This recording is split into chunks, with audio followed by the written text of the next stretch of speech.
Bonjour. Aujourd'hui, je vous présente un cours de statistique descriptive univariée et bivariée.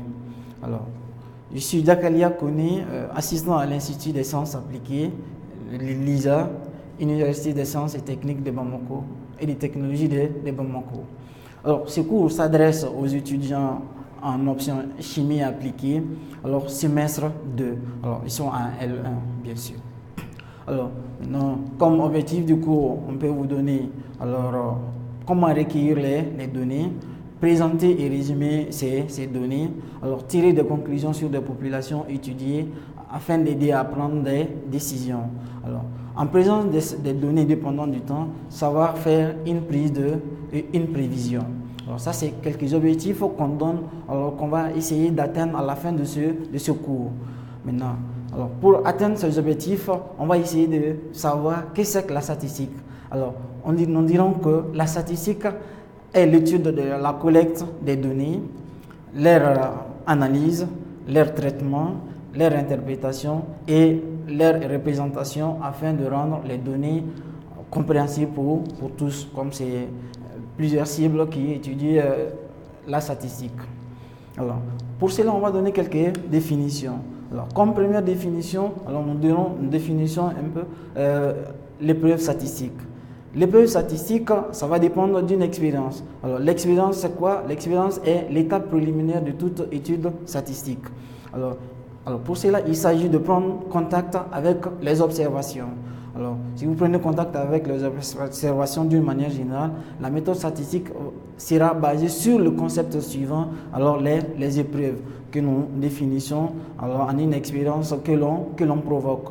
Alors, après, on passe à une population. Alors, l'ensemble des études statistiques sera basé sur un ensemble. Alors, c'est cet ensemble-là qui va être appelé population. Alors, pour cela, on appelle population l'ensemble sur lequel porte l'étude statistique. Et généralement, les gens ont différentes notations, mais on va la noter alors oméga. Alors, et une population étant constituée de plusieurs parties, alors nous allons prendre une partie de cette population qu'on va appeler échantillon. Et nous dirons qu'un échantillon est un sous-groupe construit et représentatif de la population. Alors, on va prendre un exemple. Si vous prenez les salariés d'une entreprise âgée entre 30 et 45 ans, alors si nous prenons dans cette proportion alors les salariés qui sont entre 35 et 40 ans, alors on a un échantillon des salariés de l'entreprise. Alors maintenant, plus on va aller, alors on va essayer de définir les caractères, alors caractères ou variables statistiques. Maintenant, pour cela, nous allons essayer de dire que la statistique descriptive, comme son nom l'indique, cherche à décrire une population donnée. Alors, on définit ainsi les caractères ou variables statistiques notées VS, là où les caractéristiques de l'individu intégrant la population étudiée. Alors, comme exemple de caractères, on peut citer la taille, le poids, le modèle, la température, la nationalité, la couleur des yeux, les catégories socio-professionnelles. Alors, pour cela, on va essayer de définir encore une autre notion, les modalités. Les modalités d'une variable statistique sont les différentes valeurs que peut prendre celle-ci. Alors, comme si nous prenons la variable situation familiale, alors maintenant la modalité va être soit célibataire, soit marié ou soit divorcé. Alors maintenant, comme on a cité les variables, on va essayer de définir les caractères. Quels sont les types de caractères que nous avions? Alors nous avions deux types de caractères qui sont les caractères qualitatifs et les caractères quantitatifs. Alors quand dit-on qu'un caractère est qualitatif? Un caractère est dit qualitatif si ses modalités ne sont pas mesurables.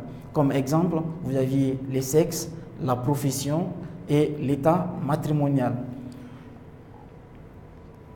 Alors, on a défini les caractères qualitatifs, on va définir les caractères quantitatifs. Alors, un caractère est dit quantitatif si ses modalités sont mesurables.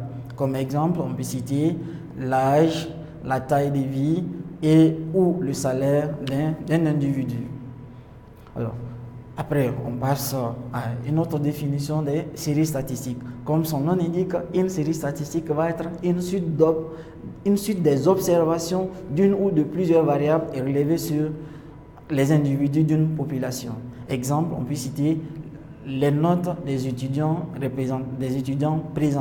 qui sont présents alors dans un cours. Alors pour cela, nous allons essayer de continuer à vous donner des définitions. Alors dans les vidéos prochaines, alors on va essayer de définir alors qu'est-ce que c'est qu'un effectif, les types d'effectifs qui sont les effectifs relatifs ou effectifs absolus, les effectifs cumulés, que ce soit croissant ou décroissant, et après on va passer à la définition des fréquences, alors qui sont d'autres notions qu'on va essayer d'aborder dans les vidéos prochaines. Alors pour cela, je vous dis merci et on se retrouve prochainement.